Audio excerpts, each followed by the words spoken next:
بسم الله الرحمن الرحيم. النهارده أنا عايز أتدبّر معاكم الآية رقم 167 من سورة البقرة. الآية دي بتتكلم على خرفان الدنيا، بتتكلم على الناس اللي ماشية ورا ناس زي القطيع، الناس اللي ماسحة دماغها ما بتفكّرش خالص، الناس اللي لمّا تيجي تكلمها في حاجة وتقول لها ما ينفعش تقول لك ما كل الناس بتعمل كده، دي الكلمة الدارجة في لسانهم، ما كل الناس بتعمل كده. عادي يعني، كل الناس بتعمل كده، كل حاجة بالنسبة لهم عادي يعني. طبعًا أنا صعبوا عليّا جدًا لإن شُفتهم واقفين في موقف صعب. تعالَ أقول لك بقى الآية بتقول إيه، الموقف اللي هم واقفين فيه، لإن هم أول ما راحوا يوم القيامة، يوم الحساب، ووقفوا ورا الناس اللي هم كانوا ماشيين وراهم. زي في الدنيا كده تلاقي في influencer وفي ناس بتعمل له follow. قياسًا على ذلك لو خدت ده كمثال يعني هتلاقي إن في ناس بتمشي ورا ناس عمياني.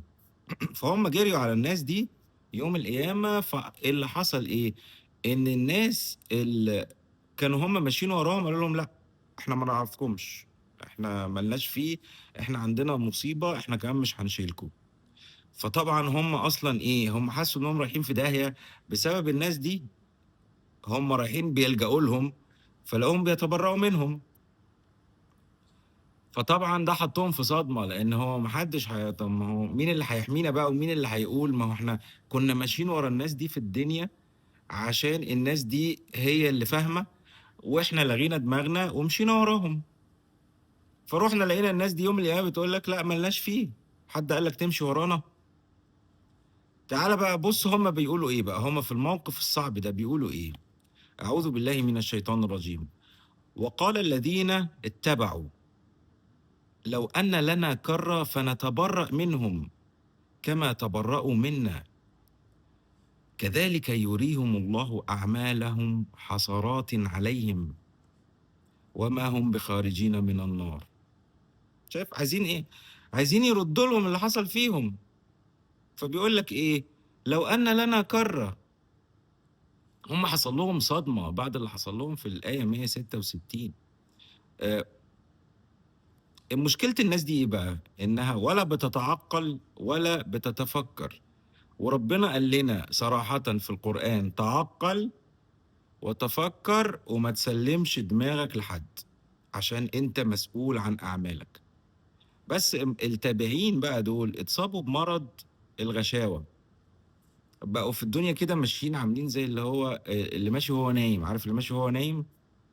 هو شايف كل الناس بتعمل كده، هو راح مع الكثير، انبهر بالكثير، مع إن ربنا دايمًا كان في القرآن يقول له: "القليل، ركّز مع القليل، خلّيك مع القليل." ما سمعش الكلام، فتواقف في موقف صعب جدًا. ورايح في داهية وداخل النار مع الناس اللي ودّوه في داهية، فاللي هو إيه، يعني زيك زيّهم بالضبط، ما حدش قال لك تمشي وراهم. فأول حاجة هم قالوا إيه، عايزين نرجع الدنيا تاني علشان نعمل للناس دي unfollow، مش عايزين نمشي وراهم، عايزين لأ نبقى من القليل. ما هي بقى الفكرة هنا إيه، إن ما فيش تاني. إن أنت once إن أنت انتقلت إلى عالم البرزخ، خلاص اتقفل يا باشا، الكتاب بتاعك اتقفل وما فيش تاني.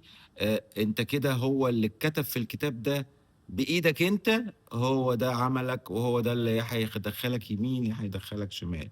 فالناس دي ضيّعوا حياتهم الأبدية، لإن هو شايف الإنسان لمّا بيموت ويصحى بقى في الآخرة، بيبقى فاهم إن خلاص هو عارف وواعي إن الحياة هي دي الحياة، هي دي الحياة اللي بجد، هي دي الحياة اللي ما بتخلص.